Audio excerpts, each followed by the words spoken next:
ঘুমাতে যাওয়ার আগে কখনো কি এরকম হয়েছে যে আপনি ঘুমিয়েই পড়ছিলেন আর হঠাৎ করে শরীরে এক ধরনের ঝাঁকুনি অনুভব করলেন? ঝাঁকুনি বা ধাক্কা, যেন কিছু একটা চমকে দিল।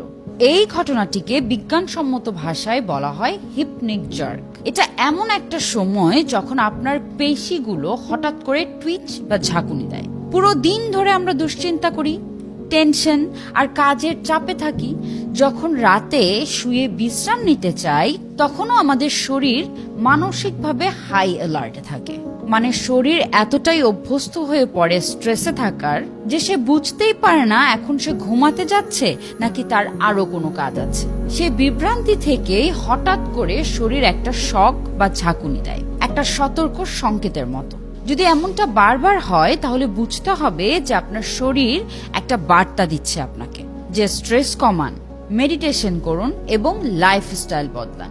কমেন্ট করে জানাবেন আপনার সাথেও কি এরকম হয়েছে যে আপনি ঘুমিয়েই পড়ছিলেন আর হঠাৎ করে আপনার শরীর কেঁপে উঠলো।